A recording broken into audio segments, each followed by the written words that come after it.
Namaste. Welcome to our continuing series, Evenings with Sraddhalu. Namaste, Sraddhalu. Namaste. Happy to be with all of you. Today we will continue this series and we will be taking some questions that derived from our previous talks. And I will start reading some questions, but just as a reminder, you may send your questions during our conversation in the chat box or send it at our email integralstudies.in@gmail.com. I will read Amiku's question. In my attempt to be concise, that I was not precise enough in articulating my question. So just as I mentioned, he was addressing some questions that we read 2 sessions ago. I specifically chose the word third gender as a reference to Western anthropology from which the term originates. For better or worse, they use it as a placeholder for outsider in parentheses.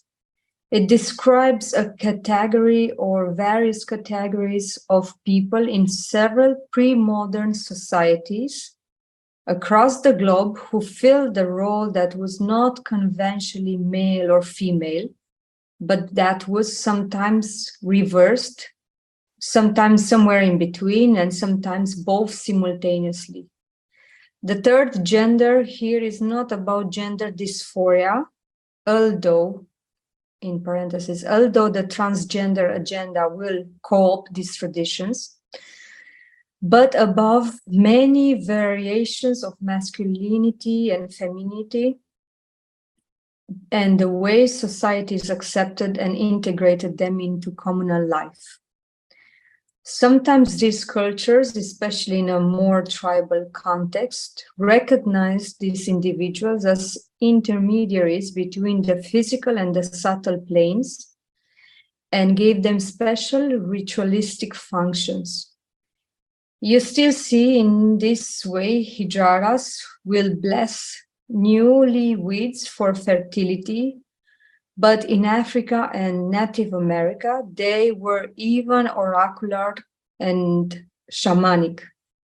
In other words, they had a role and a function that only they could fulfill and had a recognized place in community. They weren't trapped in the wrong body, but unique expressions of specific qualities and recognized as such. And he included some articles, and I was also thinking about the angels, because when you look at them, you can't distinguish, or in sculptures or paintings, it's very difficult to understand if he would be a female or a male. No? Right. Yes, it's an important question, and I think I have got the point which Amicus is raising. If you recall, in the very first discussion that we had about the origin of this whole dual aspect of what we eventually call masculine, feminine, and then in the biology, male and female, we saw these as aspects of consciousness, but one consciousness. And therefore, I had pointed out in that very first discussion, that must be now 5 sessions ago, that the angelic beings, as you see them painted, especially in the European art, often they are shown to be not obviously male or female. They seem as if to blend let's say, something of both. And the suggestion there, of course, is, in fact, it's a very clear and precise description of the experience of those beings of the higher worlds, that they do not have an obvious male-female biological distinction as we have it in the physical world. In fact, that whole thing with the organs is totally irrelevant, unnecessary, and therefore doesn't exist in the higher worlds. And of course, form being fluid, you can change your body shape to produce any organ, any shape. The distinguishing quality is the psychological quality, which you could say leans more to masculine or feminine and so on. Or even within one being, it can draw upon this aspect or that more or less, or as required. And of course, the divine is infinite potential, infinite qualities. So there you do not see even this bias between as if two mixes of qualities. So I will set aside the angelic aspect, but this example which Amicus raises is important to touch. And he answers it in a way also when he says in several pre-modern societies around the globe, we find this so-called third gender, which is like an other, not male nor female. And of course, societies accept them. But then in some societies, we see they are given special ritualistic functions as well as sometimes intermediary, oracular or shamanic functions. That's extremely rare, but yes, that also exists. And I want to comment on this generally. You notice in the very description that it is only in pre-modern societies. You do not find this special role in modern societies, and there's a reason why. When you go back to these very tribal, very, let's say, undeveloped cultures, uncivilized cultures, and it is not a judgment, it's just a description of the refinement. Civilization is finally a refinement. When you go back to these, you find the primary drives, primary motivations being extremely physical, material, survival-based, desire-based. And if we had to look at from the point of view of the human being, physical and vital needs, barely touching upon the mental. And therefore what we see also in what comes in the occultism or what passes as their spirituality, which is not spiritual in most cases, but what is occultism, we will call it shamanic, is more accurate, is an entry into the subtle worlds of those grades, and not even of the domains of the mental or much less the spiritual. Again, in most cases with a few exceptions. And it is in these that we find the meaning for this thing. And I will first read from a passage that the mother translated. Now there's a whole series of texts which come into the category in the volume called Words of Long Ago, where mother narrates past stories from various traditions and things like that.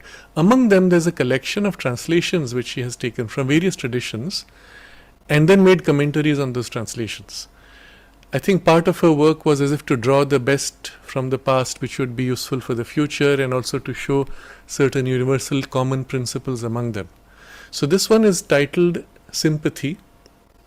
We do not know the exact text, source of the text, but it is probably a Sanskrit text, because she describes how Duryodhana, and this is the translation, Duryodhana, the famous warrior, fell on the plain of Kurukshetra, and his friends were so full of grief that when he lay on the ground and died, all nature seemed in disorder. Headless creatures with many arms and legs danced dreadful dances over the earth. In lakes and wells, the water was turned to blood. Rivers flowed upstream instead of downstream. Women looked like men and men like women. And then mother comments, here the poet teaches us that the suffering undergone by one being spreads throughout a wide, wide world. And so on. I don't read the rest. But you see the nature of that description, and this is going back 2000 years, 2500, when the text at least officially is supposed to have been put in writing, but the event itself goes back 5000 years, which is being described. But the way the poet describes the sadness that it's as if the whole world has gone wrong and upside down, and the way it's described.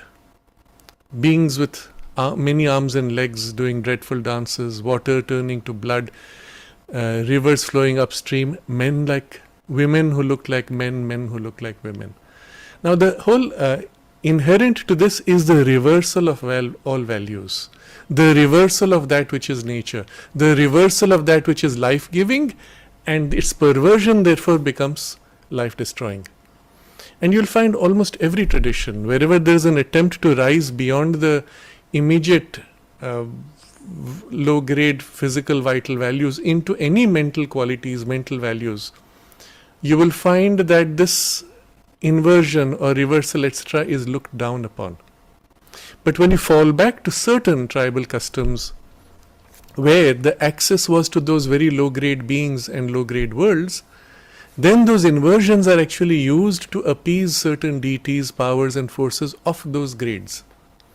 And this is where you would want that. So you have in many tribal customs dances where you have dreadful dances, or water, blood being poured instead of water, the reversal of values, symbols being turned upside down, and with that men look like women, women look like men, or in the extreme, as if to fix this materially, it involves mutilation of the biological organs as if to fix this distortion or perversion more correctly. So it's as if values are reversed. And in the reversal of values, you are tapping into a whole domain of beings who feast upon those reversal of values or who live by those inverted values. And therefore you appease them or you enter in relation and invoke them. And this is the reason why in most of, even today, low-grade occultism or satanic practices and such, you will find these kinds of symbolisms, which would include also blood sacrifices and human sacrifices and so on. Again, you look back at that period in the Central and South Americas, where not so much as far as I am aware in the North Americas, but in the Central and South where there was human sacrifice, you find again the same thing, where it may be given an exalted state by a culture, but what is exalted is perverse. A human being willingly gives himself thinking he is being given to the gods, and while he is alive they will cut him open and draw out the beating heart and offer it to who? Which gods? The problem with the word gods is you have not defined the gradation that it relates to, and these are extremely low grade gods. So all of these I am putting in the same category, and this is why you will find these in pre-modern societies, but not in any modern value system where automatically this perversion is filtered out because it is seen by the mind to be an inversion of values. And so when such people were given these intermediate roles between worlds or ritualistic functions, it was primarily to tap into these beings or forces of that grade. You will not find such things in the Veda, for example, nor in any of the Vedic rituals, nor in any of the temples or any of the modern rituals of any religion or temples. In fact, in the modern form, even in the West, when you see, there is something called the Black Mass, where they will take the church ritual, which is actually pre-church. It goes back to Druidic rituals which they were incorporated in the church with some kind of filtration to remove what was considered to be cruder or of a lower grade of access. But you take those very symbols and they invert it. They invert the cross. They do the reverse of what would be done in the church ritual, and that is called the Black Mass. And it is done to invoke what? Precisely the hostile, anti-divine beings and so on. So I don't need to go too much into that, but you see here the role that these principles would have to play and why they would be present in those cultures or in those rituals. But this inversion particularly of the masculine and feminine or the male and female, or particularly the mutilation of the body, from the soul's point of view, from the evolutionary point of view, is a perversion. It is an assault on the soul's values and completely contrary to the higher possibilities of evolution. And therefore, you find these washed out in time. And as he points out, they remain only in some of these pre-modern societies which have not yet, so to say, transcended that stage. But even in the modern society, in the values by which we live, any refined person, the first reaction when you see that is a kind of a shrinking. Even, I will perhaps put myself in a little bit of trouble by saying this, if you see people who cover their bodies with tattoos, the first response of a refined artistic sense is a kind of a withdrawal, a shrinking. Yes, the tattoos may sometimes be beautiful forms, beautiful pictures, and yet something in you says, but, and you feel that it's not quite the right thing. Because you feel in the body, in the form of the body itself, something sacred.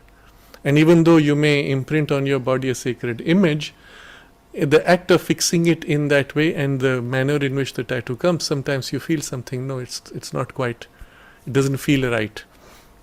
So I put these together in the same category to show the place of this so-called third gender. But finally, if you look at it very objectively, biologically, it's not a third gender. It's just the two genders or one of them with mutilation.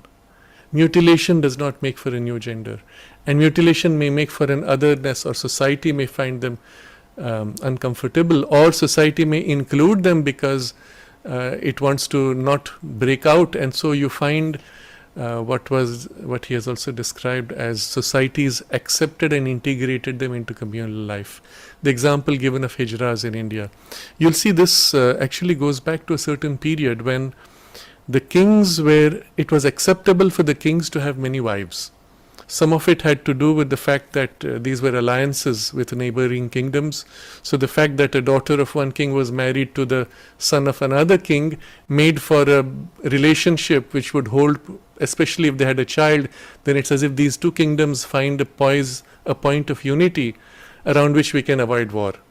So a king often would have many wives from many kingdoms around, and so the problem was, of course, he is not treating them all with the same interest or with the same attention, and they needed to be, so to say, kept in protection or isolation, and you didn't want men protecting them who might impregnate them, because one of the key factors in that period was protecting the lineage of the king, and you could not afford to have even a doubt that the child was not the king's, because the kings represented, at least during that earlier period, a greater stage of development or potential or strength or intelligence or whatever.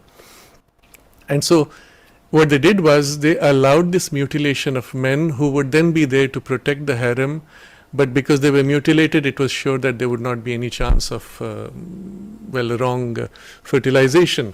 So in a sense, the community itself grew around such needs.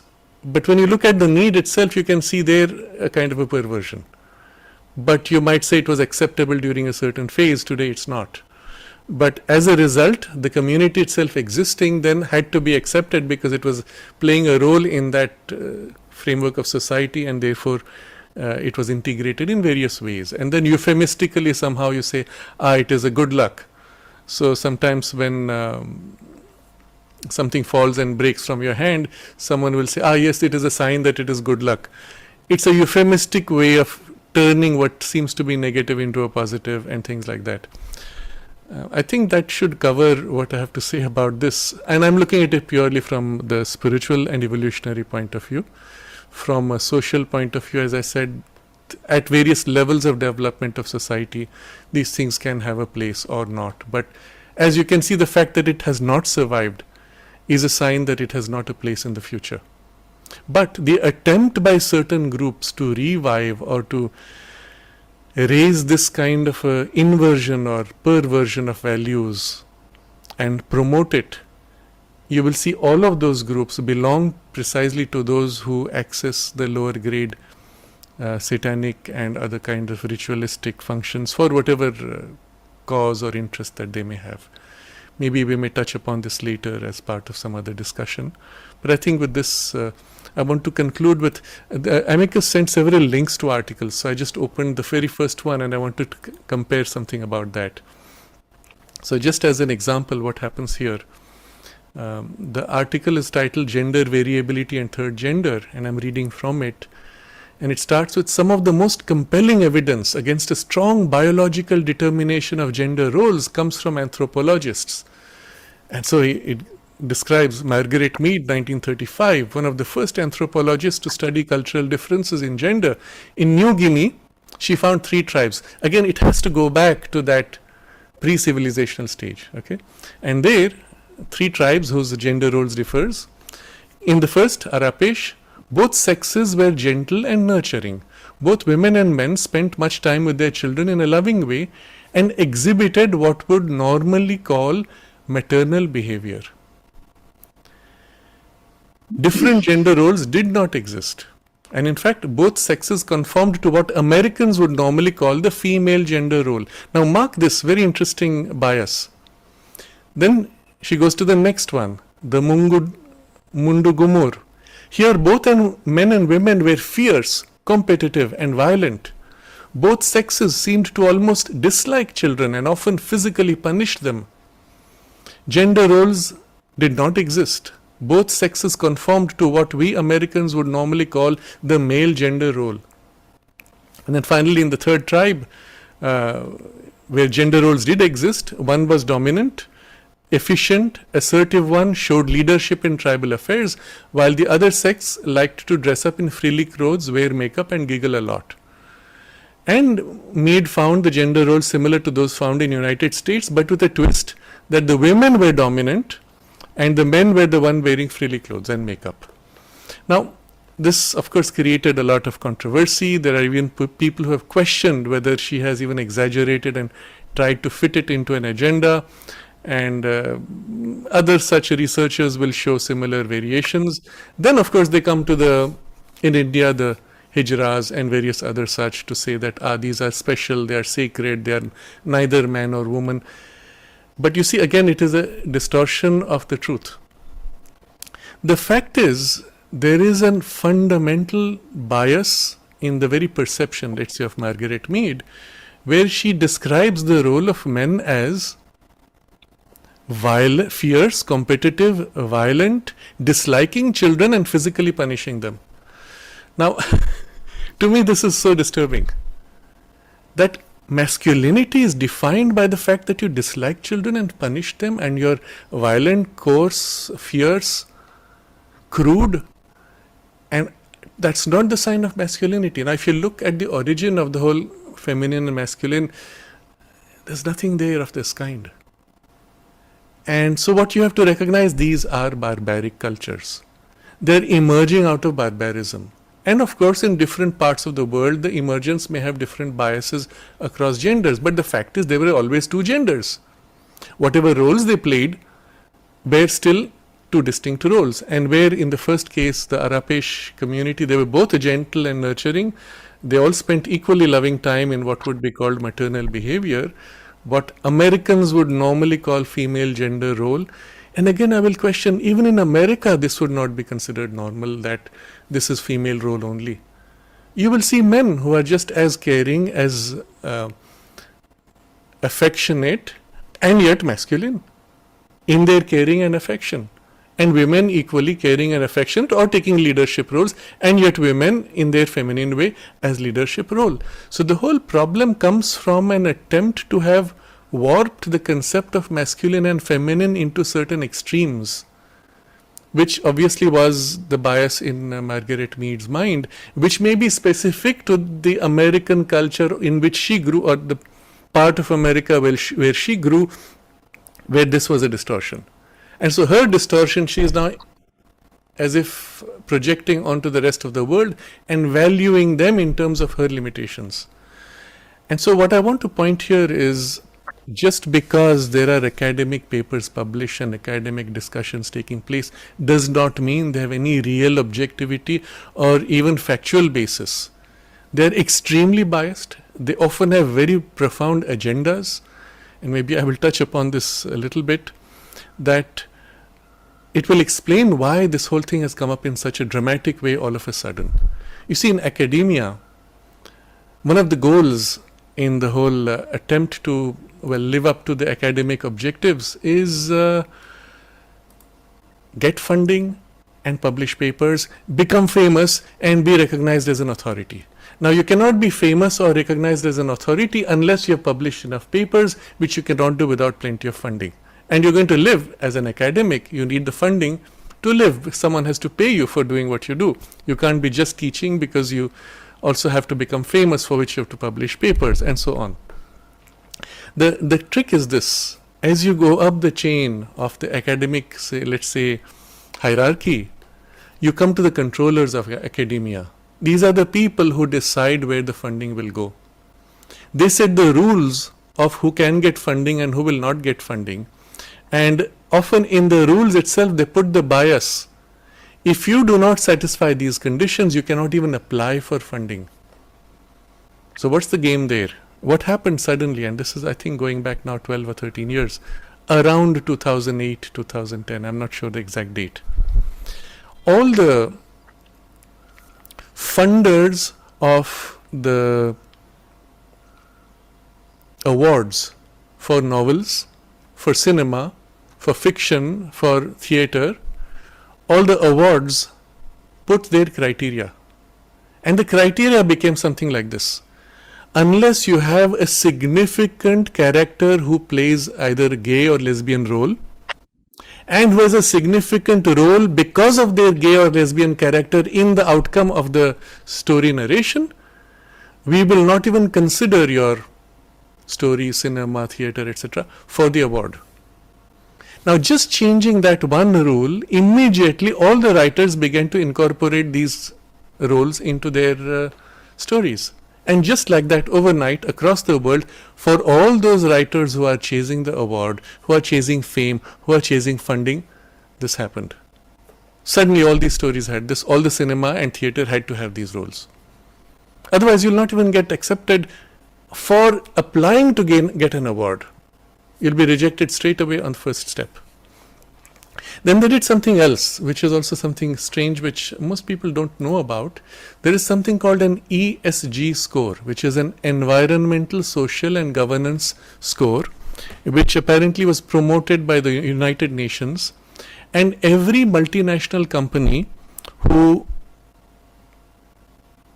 needs certain benefits from the government or from banks or for certain funding sources needs to provide their ESG score. Now, the score is calculated by independent groups, but the criteria has been defined by international authority. And the criteria requires that you must have so many, I don't know what they call it, gay, lesbian, trans, LGBTQ, etc. in your directors levels or senior levels of authority and power. Now, this has always this kind of thing where you impose a hiring system. We see in India the same thing. Wherever reservations were made based on criteria which were not performance, which were not representative of excellence, but because of some birth or some other criteria which do not have any value when it comes to the evolutionary purpose, there we find the fall in standards and then the hijacking of agendas. And this is what has happened also in the corporate spaces. If you want to apply for a loan to a bank and the bank says, what's your ESG score? Then you better start now fitting the criteria that will give you a high ESG score, which means now straight away at the high levels of directors or governance structures, you have to bring in people who may not yet be competent by basis of experience or capacity, but only because they belong to an LGBTQ category, and they come in, and then of course they start pushing a different agenda because they're not there for the right reasons. And they may not have competence, and everybody has to bend over backwards to be nice to them because otherwise you will drop out of your ESG scores.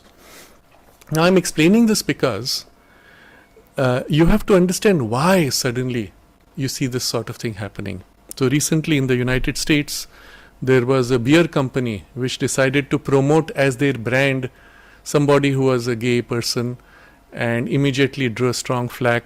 Target, which is a very large low-cost distribution platform around the United States, for children's clothes, that is kindergarten children, they began to have clothes which were promoting sexuality and queer agendas and things like that, and with labels placing them just in front, stating their sexuality at kindergarten children.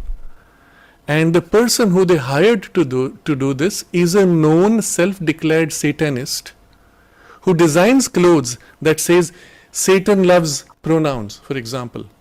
He's openly stating his satanic agenda, and target of all people, if they had to hire a gay to do a gay design, of all people picks a satanist, publicly declared satanist. And you have to ask yourself why. And if you don't understand this, you will not understand what is happening today in the world. Because there is an agenda. The agenda is controlled from the top by changing the very definitions which allow you to grow financially, to get awards, to get fame. By controlling those markers, they are effectively influencing the whole society, or at least the part of society which is desperate for recognition and funds. which is in the current context quite a large part. And this is how it works. It starts right from the top, and the people there, and we cannot take names because many of them are unknown, faceless. If you do your research, you will find out some names, etc. And some of them quite openly speak of their goals. Some don't. Some do it very quietly behind the scenes using fronts. But all this is to show that there is an agenda to tap into your children and to pervert them as early as possible, because that's an age when they do not have a discrimination. That's the age when they soak in all that what is given to them without thinking, because they consider this normal. That's the age when they look up to the parents, they look up to the teachers, they look up to anyone in society as their heroes and want to emulate. And that's when you're hit to sexualize and pervert them. And that's when you cover the psychic influence early on. The children grow into something without realizing it, into a perversion that is very difficult to undo. It leads to enormous damage. Now, there have been questions about how to reverse the damage which may have happened in early childhood, and we will be taking that up shortly in one of the next two sessions. But I'm just putting all this in context. And you see the inherent biases even in Margaret Mead's research, and then the discussions which follow. And what happens generally is in academia they layer things.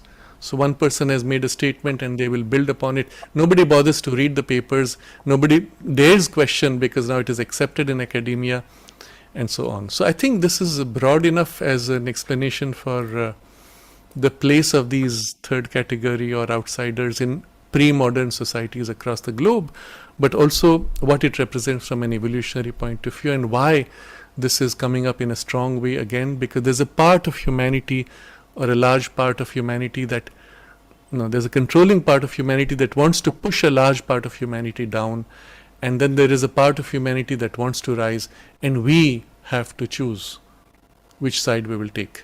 Mother makes this very strong description of humanity which refuses to evolve. She says that nature will as if reabsorb them like the animals who refuse to change.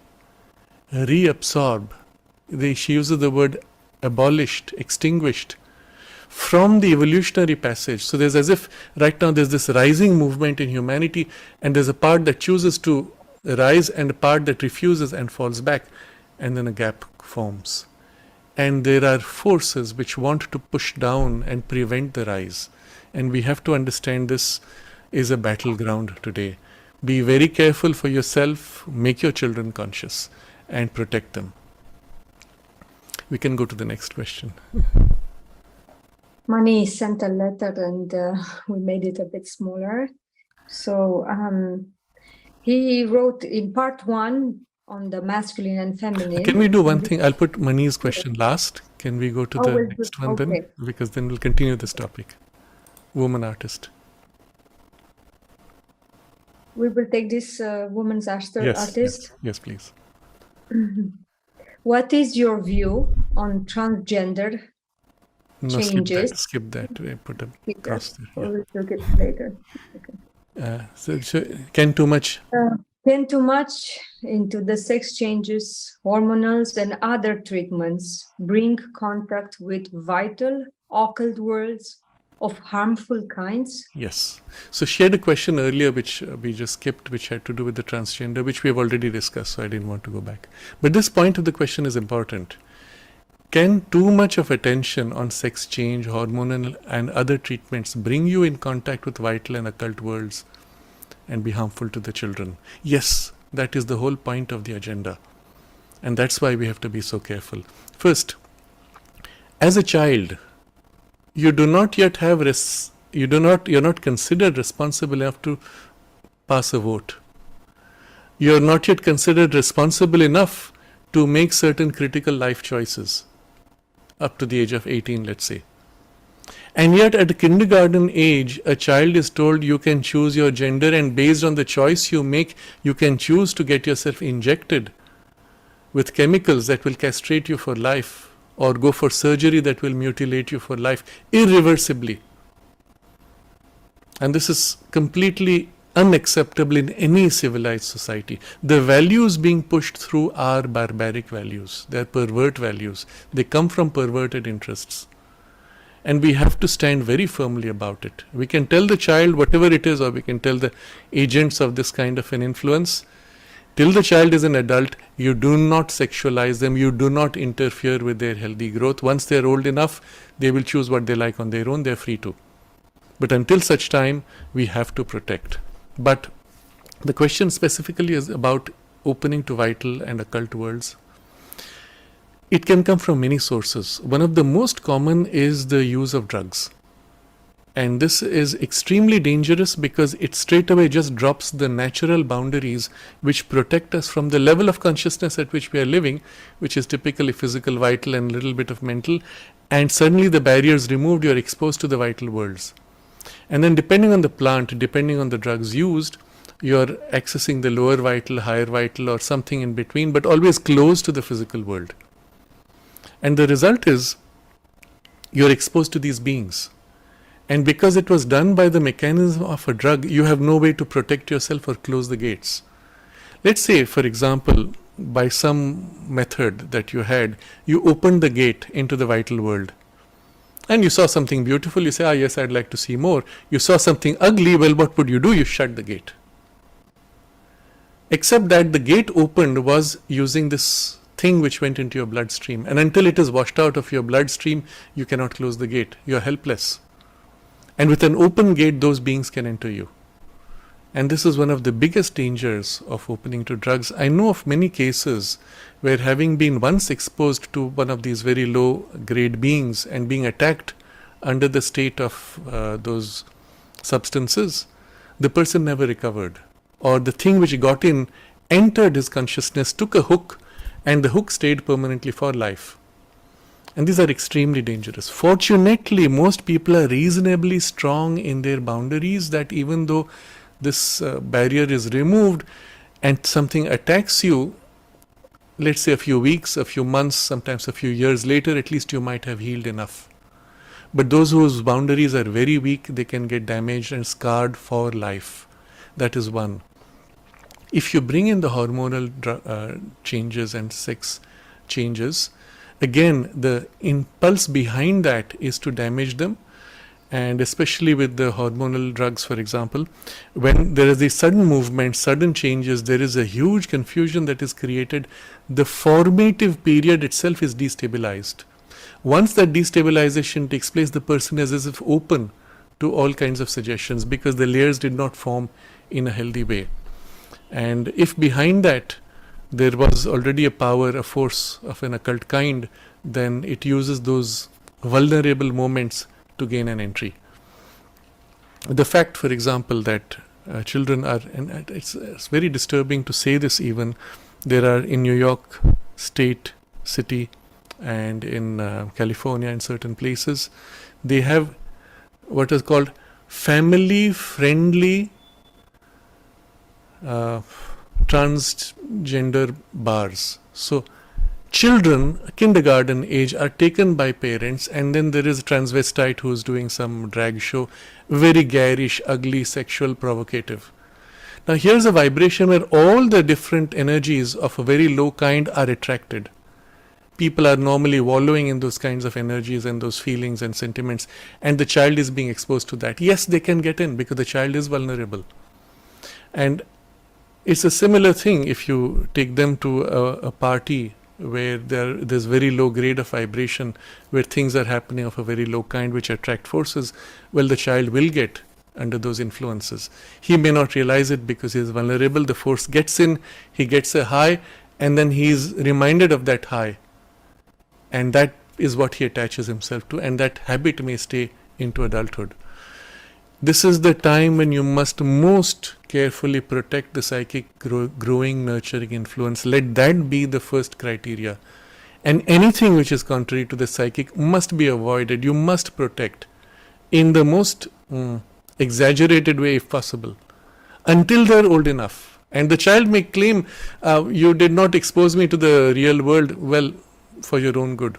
Now that you're strong enough, you can explore all that ugliness if you want without being damaged by it, easily at least.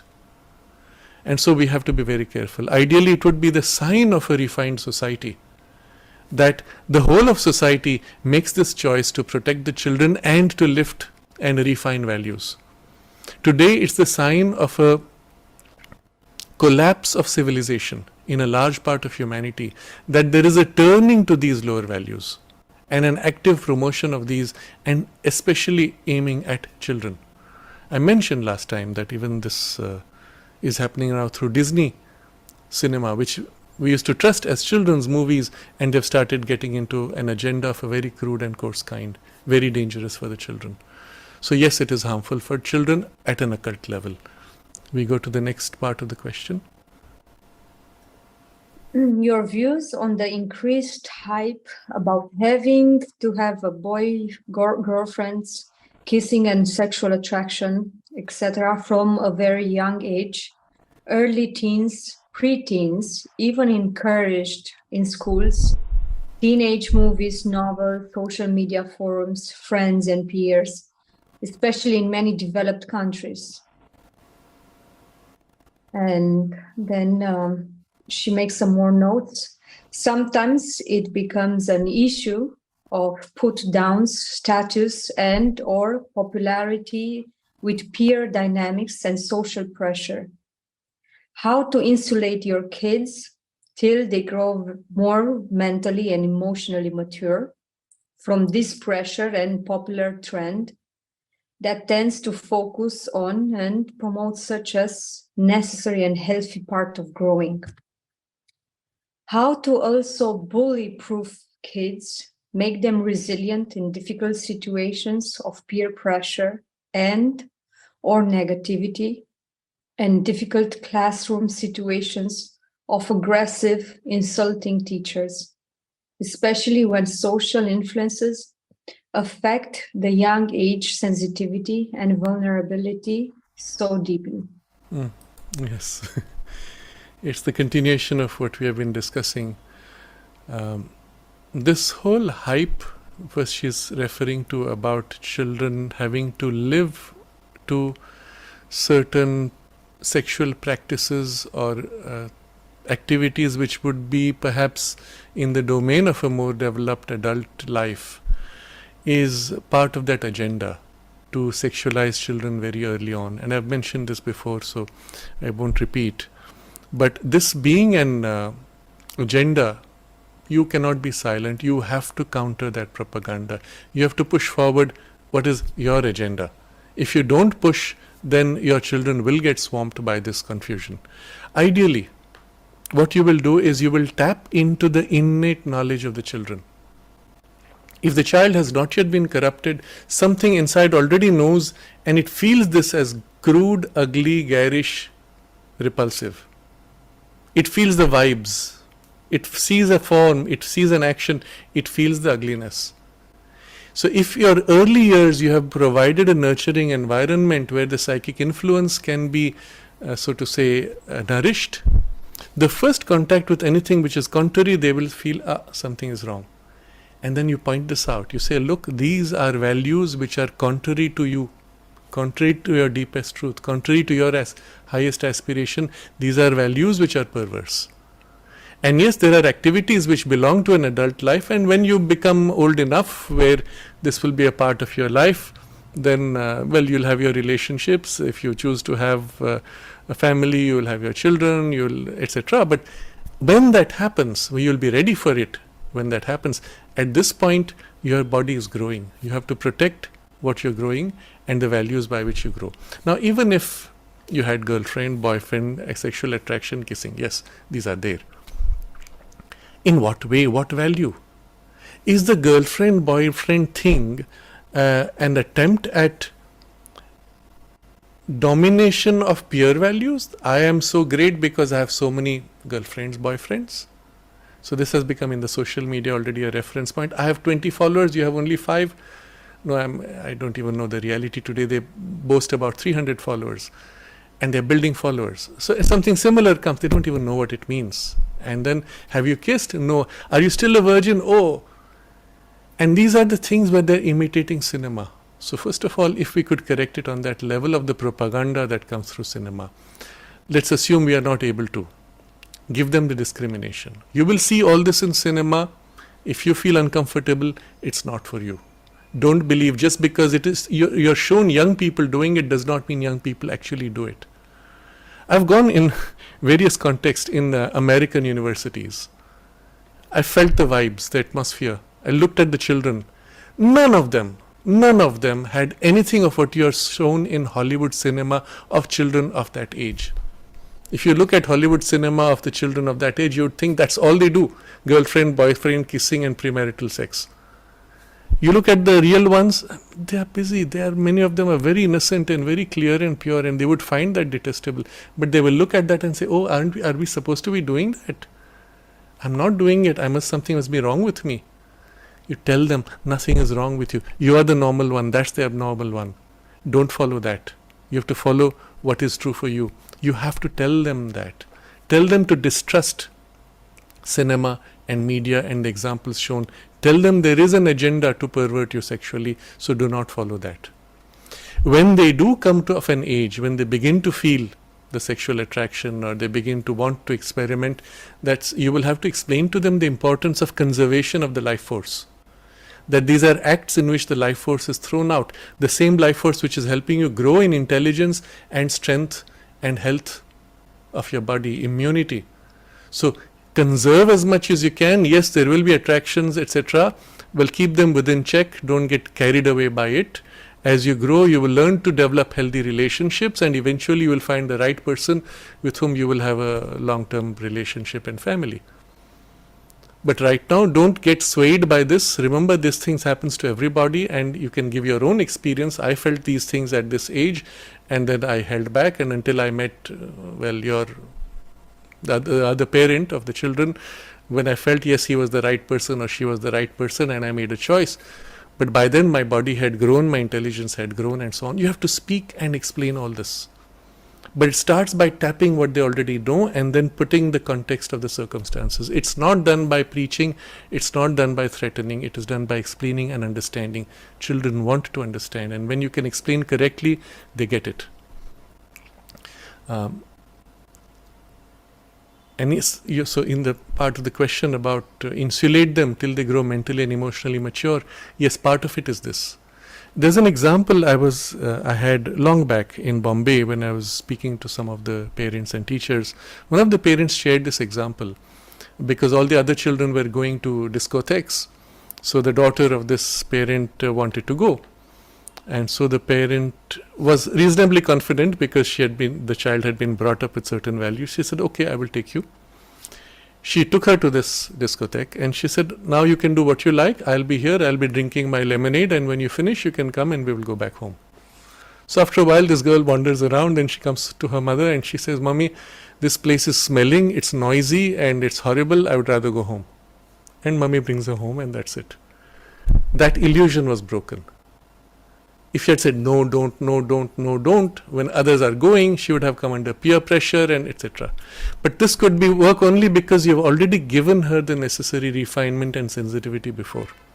So be very careful. Your responsibility starts early on. If you have done that right and if you have taken the small steps of explaining and protecting, even protecting may involve exposing them briefly under controlled circumstances and allowing them to make a choice and then move on. But especially discriminate between what they know is right and peer pressure. This includes, by the way, speaking to them about peer pressure and even telling them not to fall for it. That people may say, they may laugh at you. You can ridicule them back and say, oh, you are the one. You have not even protected your virginity. You have just sold yourself. You have no values. You can throw it around. One of the boys who was struggling with this, I said to him, they have formed a club of people who are just going around drinking alcohol and having drugs. Why don't you form a club of people who have different values, who say, we are the ones who want a healthy life and a healthy mind. And we will not take drugs, we will not drink alcohol, and be proud of it. And form a group, a peer group, and put pressure back on them. That's inferior, that's retrograde, you're damaging your intelligence. Your IQ is dropping, and it's a fact. The moment people take to alcohol, you'll find their grades dropping straight away. Point it out. And so these are forms in which you may counter. And so bully-proof kids in this way would be partly through that, forming groups if you can. And if you have like-minded parents who share these values, the children together, if they are friends, things can be done. But you've also asked about negativity and aggressive and insulting teachers. Ideally, especially for younger children, such teachers should not be teaching at that age group. If you see the example in the ashram I have shared before, the mother chose very carefully the teachers, captains, for the younger children especially. And it's very interesting, I saw this also for the very young children. Even the teachers and captains were chosen by the height, that they were closer to the children's height. And there was not too much difference, the children could look almost like peer. Whereas if you brought somebody who's very tall, who's double the height, the child has to look up like this. It's not always comfortable. The sensitivity was so amazing in the mother's selection, and ideally a society would protect children with these values. So I'm also pointing to these problems as the sign of the decline in societal values. I've seen many videos where parents have raised these issues in the teacher-parent meetings, and the governance system has rejected them, bypassed them. It shows an insularity, and then you would rather want to change the school. If you don't find a school, you go with the best among the bad ones, but ideally find a school which shares these values. And I would be confidently say that 80% of the parents are struggling the same values that you are struggling with, the same problems. And if you cannot combine, if you can organize yourself, one can push back against those agendas. We can go to the next question. Unmute.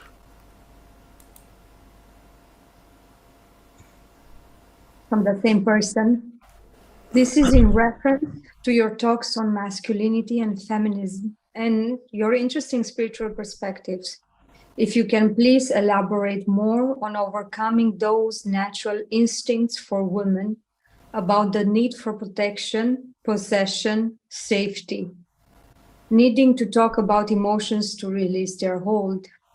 I know you mentioned psycho-spiritual direction and keeping an inner center many times in deep pain.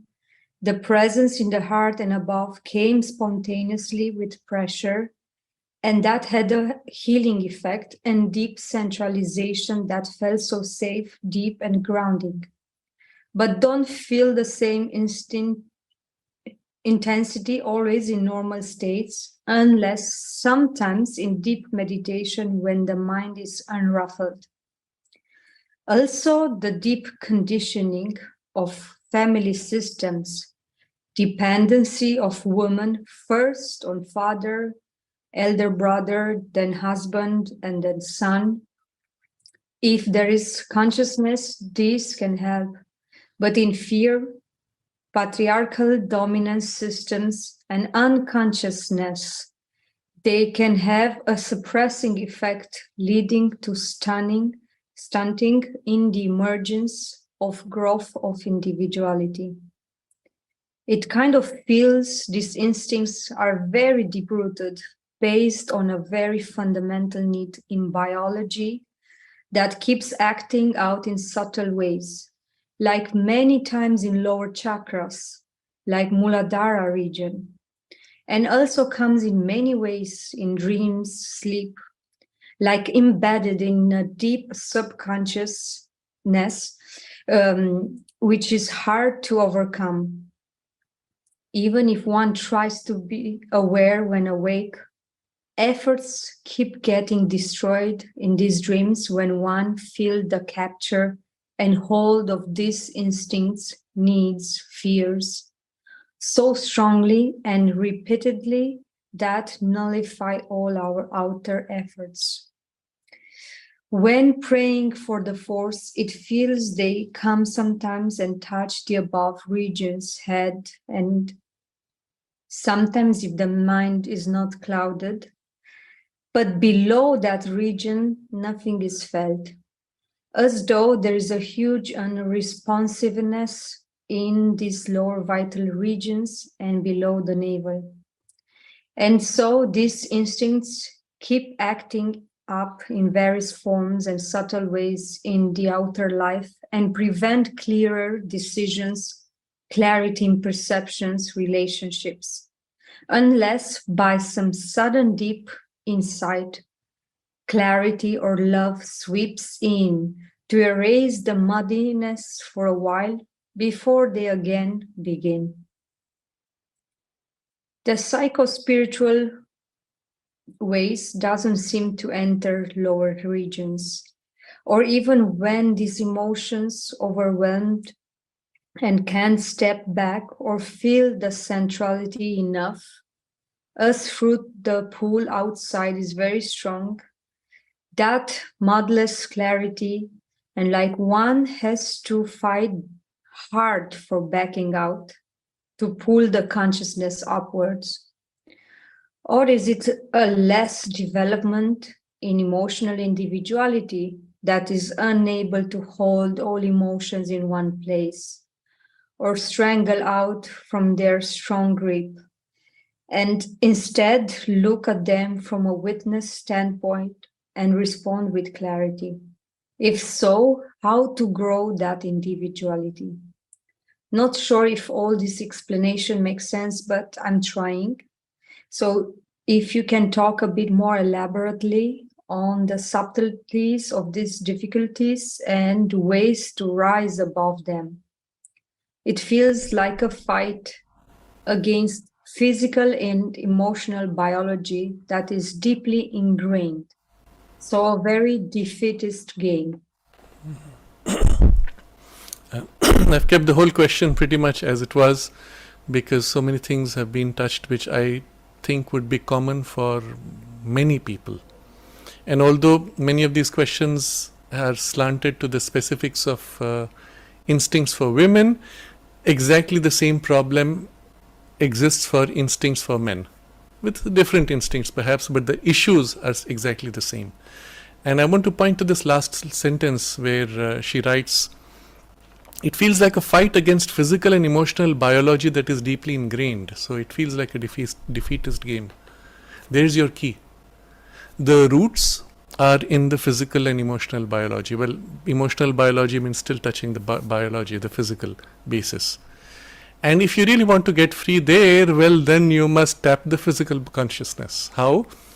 Exercise, suppling exercises, making the body more conscious, making it more expressive, creative, etc. So the very things which have been described as the things you have, let's say, I'm just throwing a few keywords.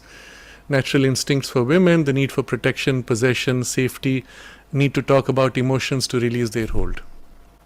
Okay, what would make you feel less vulnerable and more protected physically? Well, the experience that you can protect yourself. How would you do that? By activities in which you gain that confidence. What would make you feel safe? Well, in experiences of physical activities in which you develop the capacity or the experience that any situation, whatever the danger, I can feel safe. How would you do that? Well, here's the physical training program. So I'm of course tempted to look back at the physical training program that the mother organized in the ashram for the young children, where all the boys and girls equally go through all these activities. Now let's say, for example, the woman is an artist. So let's say in your training at an earlier age, or even now I don't know your age, even now, if you did as an exercise boxing, wrestling, judo, and sword fighting, maybe archery, maybe horse riding,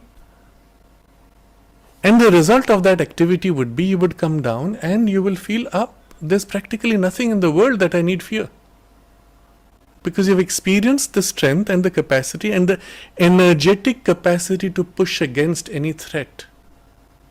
Or you've experienced the fear when an antagonist is coming towards you and you've been able to fight back in a very controlled and organized system, and yet the ability to fight back and overcome your fear, and it's done only by doing in those controlled circumstances. So the solution is actually very simple. To all of this which you have been describing, which is much more on a physical, emotional level and biology based, well, act on the biology level to give yourself those experiences. Now I will extend this much more. You go trekking, you get tired, you overcome your tiredness. You get thirsty and hungry, you learn to overcome your thirst and your hunger. You deal with problems where you have to work as a team to protect each other, help each other. Or you're alone now in the trek, however briefly, and you learn to deal with that situation. You have to cross a gap, a ravine, jump over a gap, you overcome the fears. Well, that's an extreme. Let's do that in a more controlled environment. You go to the swimming pool and jump from the 3-meter board, and then from the 5-meter board. And you're overcoming exactly the same fears. So there are many ways in which one could expose the body, emotion, mind complex, but a lot of this is in the biology, emotion complex, that you would expose yourself to those circumstances of threat, danger, safety, etc., and overcome. Because it's a controlled environment, it's easy to do. But having done that multiple times in multiple variations of it, you will come away without fear for the world. And if something remains, it will be purely at a mental, emotional level, because that you have not yet tapped here. Or something of it, even that may go away, depending on your case. If that remains again there are certain exercises you could do, for example, in a situation of theatre. So if you had a comprehensive education, which addressed the physical, emotional domain and then the mental, vital and the mental, physical domains, and gave it the necessary base of rich experience, most of these natural instincts, both for women and men, would be regulated, directed, controlled, refined, sublimated, and liberated perhaps, depending on cases and the nature of the activities you did. It's not difficult. This is the point I'm making. But if it was done very early on, the change would be for life. Now that you have this, let's say, a difficulty, start those activities. Start with simple things. Start with what is very easy for you. If you have children who are going for swimming, diving, well, you join them. Or you start doing what they are doing. And take small steps to overcome. I've perhaps shared an example here. In the ashram school, we had a boy who came from Bombay, and he came in very late. So he came in maybe at the age of 12 or 13, which was the limit. They don't take normally people after the age of 12. So he was already formed. And one of the formative influences in him was extreme fear of water. Because from the childhood he had been told that an astrologer had looked at his chart and said he will die in water. So anytime he saw water, he began to shiver and scream and shout because he thought he will die. And in our school, it was compulsory to swim.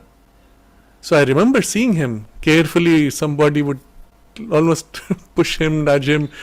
Eventually, he learned to come to the swimming pool deck and stand in a corner far away from the water. Eventually, he came and sat near the water. It took a few months. Eventually, he learned to step into the water. 2 years down, he became swimming champ for his age group. And I think by the time he completed his education, he was one of the top swimmers in the ashram. Amazing. Now he will never drown. You can throw him in water in the middle of the ocean and he won't drown. But you see that programming which was there till the age of 12, 13, whatever it was, he managed to overcome it precisely by doing it. And after that I can say that whatever that was, that formation, nothing of it remains. So even what we have as natural instincts are really formations finally. And we need to overcome those. I take another example, and because I want to broaden the scope also.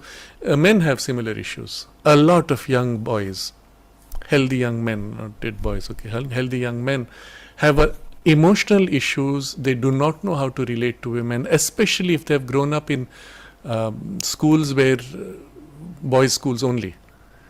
So I remember once I had gone to Delhi, I had a lecture in a girls' school, and I was going with two young men who had grown up only in boys' school. As we entered the college campus, they began to shake a little bit. They said, it feels weird. It's a girls' school. We can feel the girls' vibes. We don't know what to do. We're a bit lost. These were full adults, full grown adults. I had no such problem. And I looked at it. I looked at that problem, and eventually I've had to help others who went through similar situations. The problem was they had never had a chance to interact in a healthy way with women. And it does not have to be romantic or otherwise, just because it's a woman. And there's a qualitative difference of energy, they get rattled because they don't know what to do with it. And so, first thing I say is, well, learn to have healthy relationships. Go somewhere where you will have people working together, join a team, and just learn to be friends and interact on a day-to-day work domain responsibilities. And once you learn to have healthy relationships, then if there are other interests you have, and even if you seek a romantic interest, that will build on it. But unless you do that, you will never get it. It won't happen by reading. Reading books may prepare you for the exercise of going there and doing it, but eventually you have to do it. And so this is again an instinctive issue, and it touches very deeply. Men have a lot of problems when it comes to that whole aspect of relating in a healthy way. And just as women have those issues, so unless you start doing it, you will never learn. And if you create a healthy environment in the school, outside school, in activities where you are given the responsibilities and healthy interactions, all this can be very quickly overcome. You have also mentioned this deep conditioning of family systems, dependency of women, first on father, elder brother, then husband, then son, etc. And then you've said in fear, patriarchal dominance systems and unconsciousness, they can have a suppressing effect, leading to stunting in the emergence of growth of individuality. Well, it's not so much about patriarchy. Today it's somehow become, as I said, because of this agenda, to blame patriarchy for everything. No, it happens equally in matriarchy. I know of a case where a boy, full-grown adult, age 30 or so, was afraid to step out of the house alone and walk to the corner to buy food or vegetables and come home. He could not walk alone. He had to be accompanied by his mother. And she was not particularly dominant. She had just been somehow overprotective in a certain way. He had some phobia perhaps in early childhood, and they just played along instead of helping him outgrow it until he grew into adulthood with that same fear. So it can happen anywhere. And in this, what you have described as a patriarchal dominance systems, it came because of this, because there was a need to protect women at a certain age, at a certain stage of development in society. You look at India, for example, and I'm sure there's equivalent everywhere in the world. During a certain period when you could have the armies, the Mughal invaders, literally ride into your town, grab the girls who were underage and take them away, because they had been programmed that this was the right thing to do, and it was whatever allowed under whatever law that they followed. And what do you do then? You protect the girls. You raise them up, be very careful. This can happen. You may be stolen. You may be whatever. Protect them. And so they grow up in this fear, and of course the individuality is stunted. Now what happens one generation down, maybe those things have gone, now India is free, this is unlikely to happen, and that habit continues down the generation, that becomes the type. You have to reverse that. And that reversal is also happening, and it's happening quite fast. But you have to understand where it came from. It came out of goodwill, out of genuine fear sometimes. Now you have to undo the fear. How? Precisely by doing. Giving yourself that sense of the safety. Creating a space where that fear is no more needed. I give an example in Gujarat, going back 20 years, 24 years perhaps. When there was in a big city like Ahmedabad, a girl could not walk alone after 8 p.m. on the road. There would be attacks, there would be problems, there would be thefts, rapes, whatever. When Modi became chief minister, he cleaned out the whole city, not just the city of Ahmedabad, the whole of the Gujarat state. And then during the festivals, 3 years down, it took barely 3 years. During the festivals, girls would be out till midnight for dances and things, come home walking alone, fully dressed in their garb of garba and all those things, without fear. It took 3 years to clean society. But once done, this was the reality of society. The fear was a genuine thing, but artificially imposed. You remove that imposition, people want to bounce back to their freedom. So yes, the stunting effect on individuality is there when this imposition is there, but if you can organize yourself, push back, remove the causes, first recognize the causes, then remove them, and allow this flowering of individuality. It can be done very quickly within the family, within the society, but especially when you're dealing with collective spaces, you have to deal with the challenge around. Sometimes it needs a correction top down, so then you need to influence the leadership at the top and correct it top down. Otherwise, you go into spaces where it is relatively safe, and there you develop that healthy freedom, individuality, courage, and so on. So even this dependency of women on father, elder brother, husband, son is a remnant of that. It's no more a requirement today. And you do not need to fight hard. You just have to demonstrate your capacity to be, to take care of yourself, to protect yourself. Ideally, I would want every child, boys and girls, of a certain age to go through basic training of self-defense from childhood. Let's say from age 12 onwards. And having had that, you have not only you have the self-confidence, your parents have the self-confidence also, isn't it? So you have to build society, I will say rebuild society or new build society on these foundations. And this would be part of the objectives of an integral education. So the rest, a comment about the fundamental need in biology which acts in subtle ways in dreams and sleep because it's embedded in the subconscious. Yes. That always is the case. When something is removed from the conscious mind, it goes into the subconscious. And then it pops up in the dream. And then it's removed from the dream, and then it pops up occasionally, and eventually it goes out completely. So any change will always be top down. Recognize this. If you are free here and it pops up in dream, it's a good sign. That means you have made good progress. Now persist. And then it goes out from the dream. That's when you know, okay, now it's going out from the subconscious also. And then you may have occasional relapses. Don't worry about that. Persist, and then it goes away. But all this will start by doing things in your conscious space, in your conscious environment. So I will suggest this to all of you who have this concern. Take up some kind of martial arts, basic practices of self-defense. There are now things which are taught on the internet. On the YouTube, you have people teaching these for free. So form little groups, clubs, where some of you who share similar interests or concerns practice together, because some of these you need to practice together.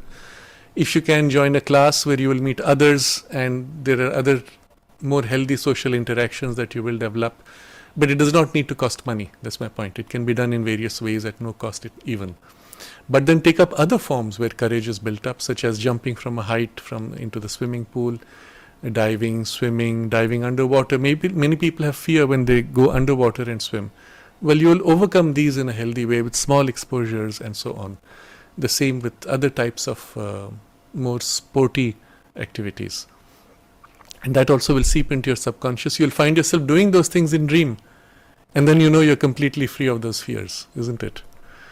And then one last point which she makes about how the force comes down from above into the region of head and heart if the mind is not clouded, but below that region nothing is felt.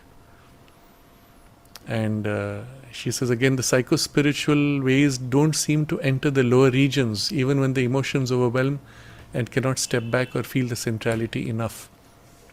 So when you do this, especially those of you who have been following the practices such as the descent of the consciousness or the descent of the peace or the descent of the mother's force, you must recognize that there is a part which is ready and receptive and open more than others, especially in the upper parts. And up to there you will find spontaneously, rapidly the descent. And then below that you may find, for some people it's up to here, some people up to the head, neck, sometimes up to the chest, and then it doesn't seem to go further, or what follows is very thin initially. At that point you have to consciously extend it. What you feel descending, become aware of it and consciously intend it, so to say, nudge it, extend it, push it, part by part, into those parts which are not yet open or receptive. Gradually, very gently, softly, you feel it and as if push it, nudge it, until those parts are also equally full. Maybe you don't feel the same density the first time, but the second time it gets more dense. The third time it gets more dense. And as you persist in this way, very quickly those parts now begin to receive, and their knot begins to dissolve. This is the single most rapid way in which you can dissolve any kind of knot. And yet initially, because it's happening top down, it may not reach the most material part of it. And that's where some of these exercises which I have recommended, activities, will complete it. But this having been done, those would be very easy. And the two will combine. The fact that you have done those exercises, now the force will go all the way down to the most material.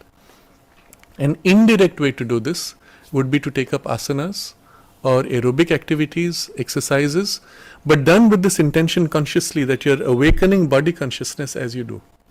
If you're jogging while listening to music, you're not putting consciousness in the body. If you're doing asanas while daydreaming, you're doing a stretch and holding it while your mind is elsewhere, you're not changing the consciousness. But if you put consciousness and stretch to make conscious, and then in that awareness, awake an aspiration and receive the force, the light, the peace, the presence, then it will have this transforming effect. So any combination of these, ideally all of these, or whatever works for you, would be enough, and you will find very rapidly all these things will change. I would like to go to the next question, Blue Lotus Mom. In evenings 155, you mentioned a brief... No, not that. The next. Blue Lotus Mom. Blue Lotus. How do we prevent our kids from early sexual exposure?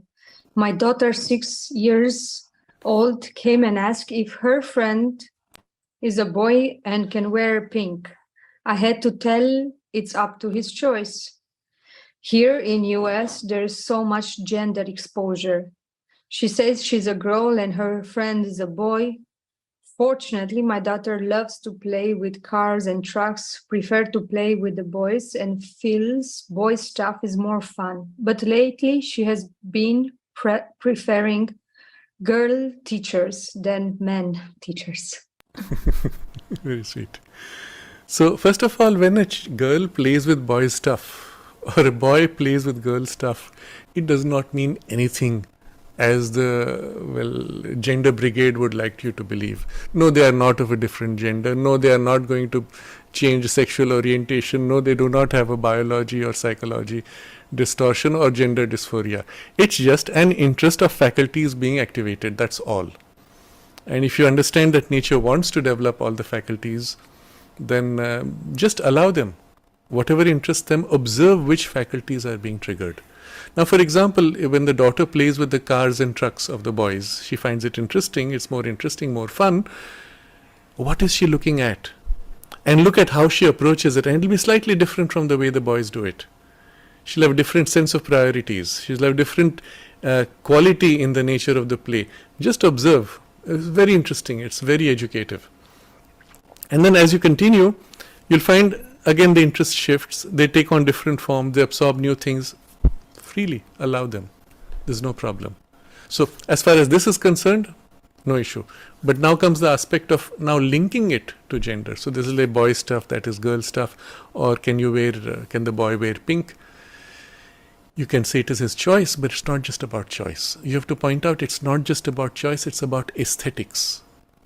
Which looks better, which feels right, which looks more beautiful, which looks more elegant, which feels more beautiful, which feels more elegant. So you must give it a direction which is evolutionary. You see, if you just say it's choice, then fooling around with any junk is also choice. You make choices for what? For an evolutionary upward turn. You must always bring it to that. So in this case, it starts with the refinement of the soul sensitivities, to whatever extent one feels that influence. But then, does it help you to grow? Does it make the world more beautiful? Does it make your life more beautiful, more worthwhile? So you have to identify the characteristics which evolution turns towards. Growth in knowledge, growth in strength, growth in beauty, growth in goodwill, love, affection, collaboration, harmony. And I put that last deliberately. Because often in the nature of growth of harmony, you suppress knowledge, you suppress strength, that will lead to destruction of harmony. If you do not have true wisdom, you do not have strength, you cannot protect the love. And so you have to highlight these things. Does it help you to grow in any of these qualities? Does it make you feel elevated? Does it make you feel more beautiful, more complete, more refined, more sensitive? Yes, that's fine. And for the boy, the same. If he likes to wear the pink because it expresses a greater beauty or aesthetics, that's fine. But if he's doing it because others are doing it or because he saw it in a cinema and he feels it ugly, no, he should not do it. So the reference should be this always. And yes, they will use this. You see, the gender exposure is strong. And now it's happening all over the world. It's happening in India also. But you have to be careful not to give it the sexual orientation. You say, yes, that's girl, that's boy. And then if they start speaking of trans and all that, you say, no, you have what you are does not change.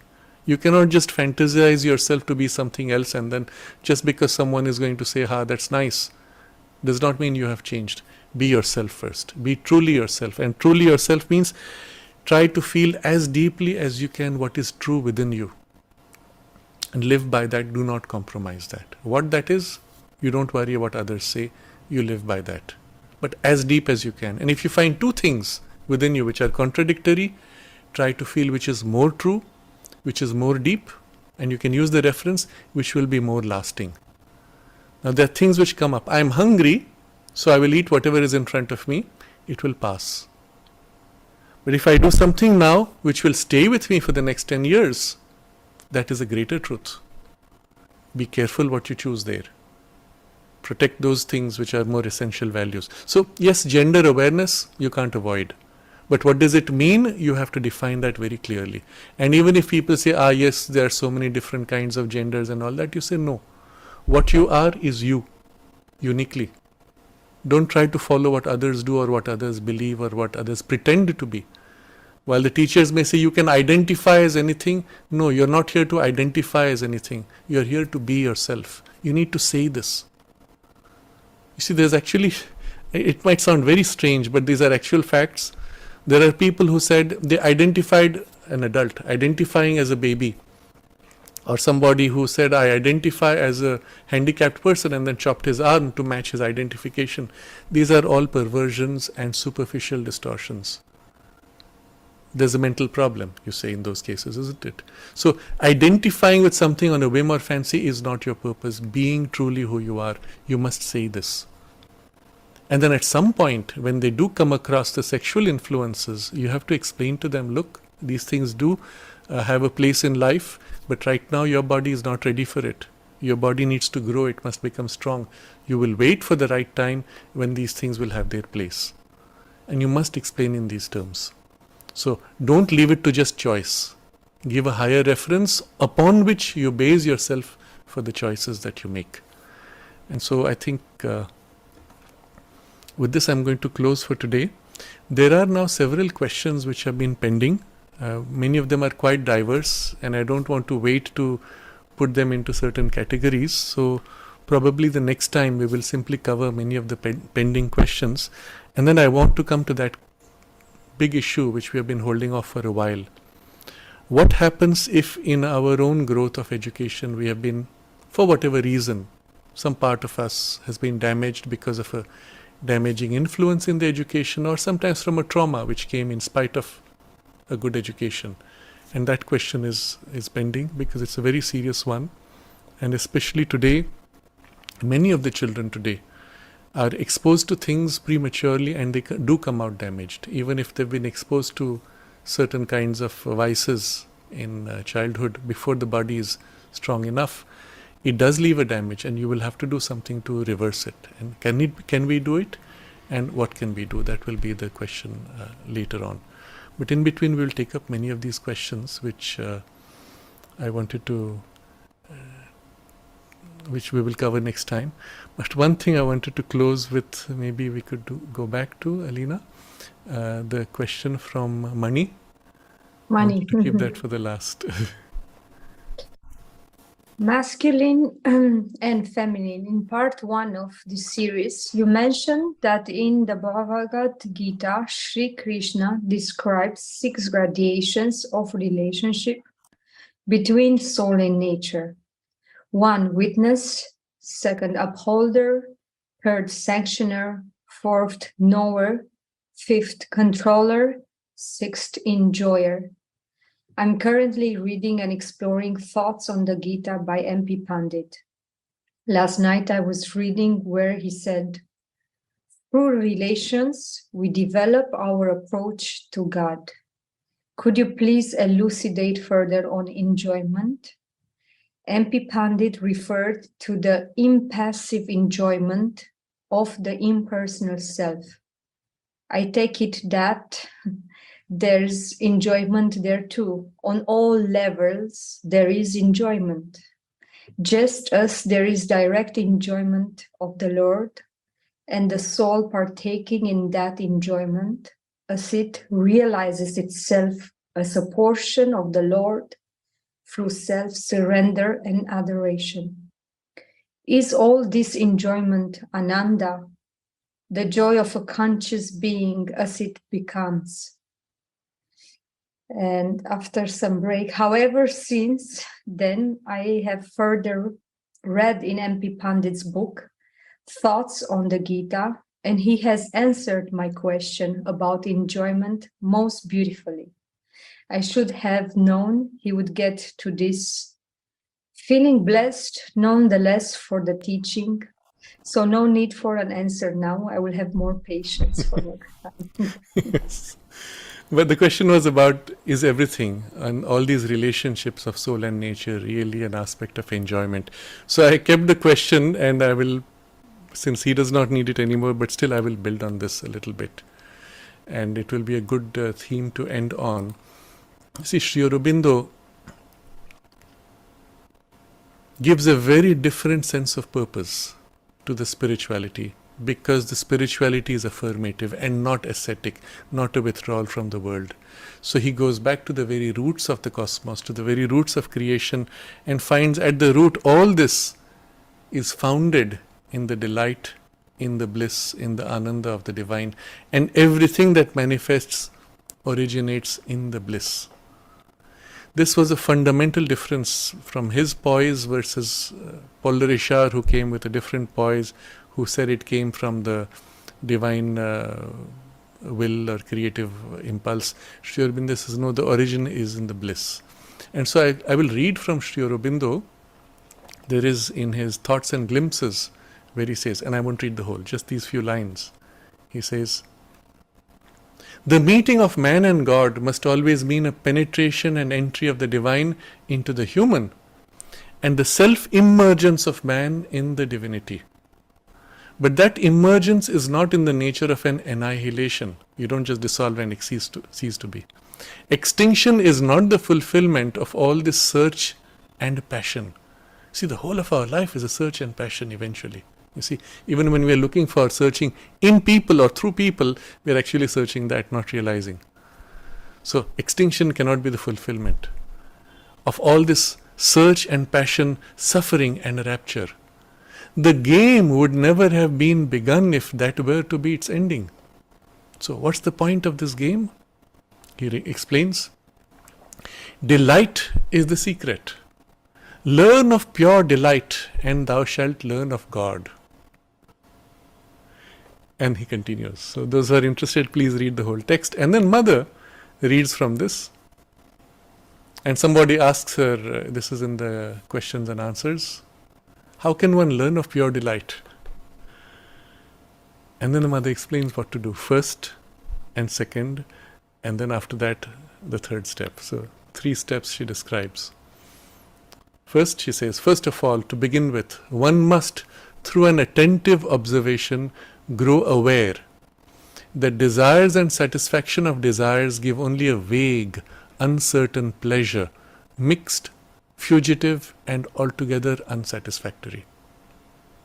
That is usually the starting point. So you see, desires, and then you have satisfaction of desires. Okay, it gives you something, but doesn't last. First step. Then, if one is a reasonable being, one must learn to discern what is desire and refrain from doing anything that may satisfy one's desires. One must reject them without trying to satisfy them. And so the first result is exactly one of the very first observations stated by the Buddha in his teaching. There is an infinitely greater delight in conquering and eliminating a desire than in satisfying it. Every sincere and steadfast seeker will realize after some time, sooner or later, at times very soon, that this is an absolute truth, and that the delight felt in overcoming a desire is incomparably higher than the small pleasure, so fleeting and mixed, which may be found in the satisfaction of his desires. This is the second step. Now, before we go to the third step, I want to put a context.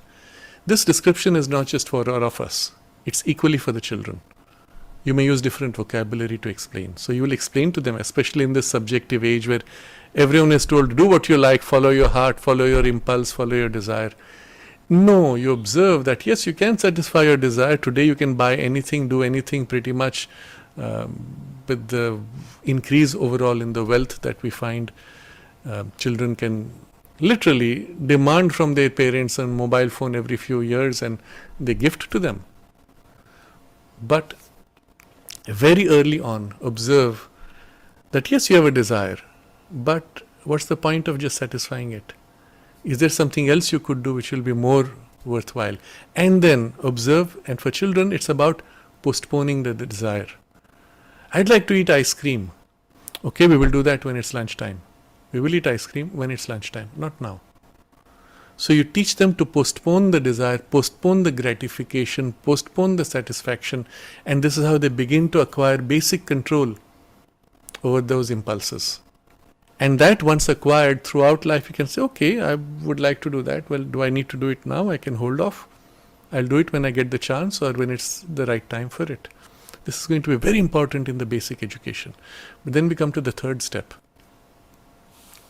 But still, with children, you can tell them overcoming is also giving you more satisfaction. Observe. You felt like beating up that guy, but you held back, overcame your anger impulse, and came out stronger.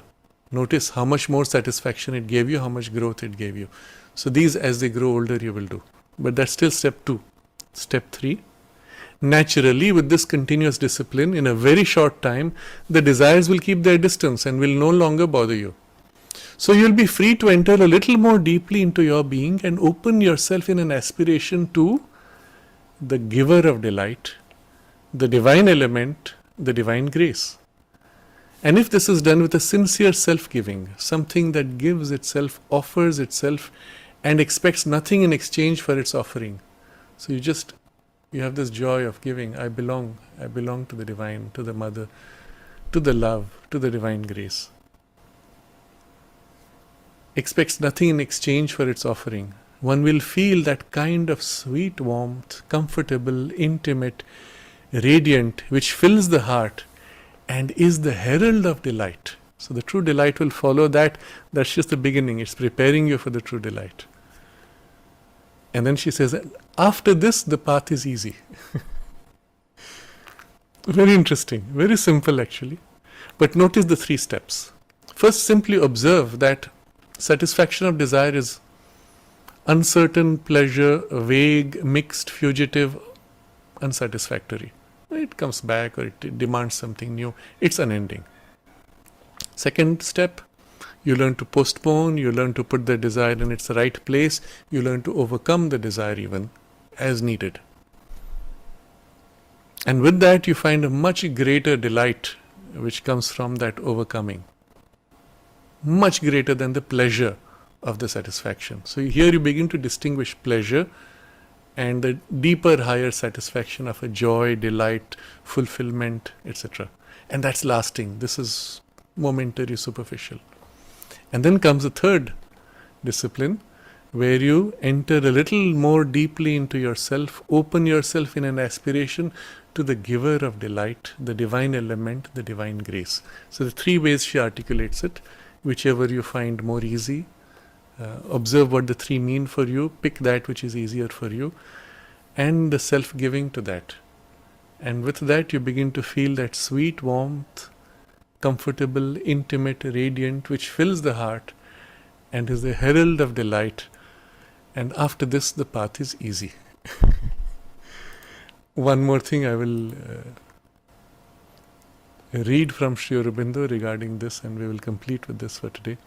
This is from the Life Divine, where the same similar passage in the chapter called Delight of Existence, the Solution. So there's a previous chapter, the problem, and now the solution.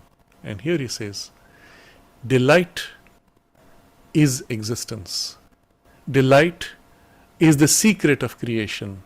Delight is the root of birth. Delight is the cause of remaining in existence. Delight is the end of birth, and that into which creation ceases. From Ananda, says the Upanishad, all existences are born. By Ananda, they remain in being and increase. All evolution is also by Ananda. To Ananda, they depart. And so this phrase, it resounds, delight is the secret of creation. And again, in the previous text which we read, where Sri Aurobindo says, delight is the secret. Learn of pure delight and thou shalt learn of God. But do read in Thoughts and Glimpses. He explains how the whole world started with delight, is sustained by delight, and fulfills itself in delight. And this should be our master key. And this deeper sense of purpose, this deeper sense of delight as a reference, eventually we will also inculcate by experience to the children and give them a deeper and higher reference by which they can organize and lead their lives also. I think we'll end on this note. There were several questions in the chat box which I will take up next time. Let's take a moment to concentrate on this aspiration.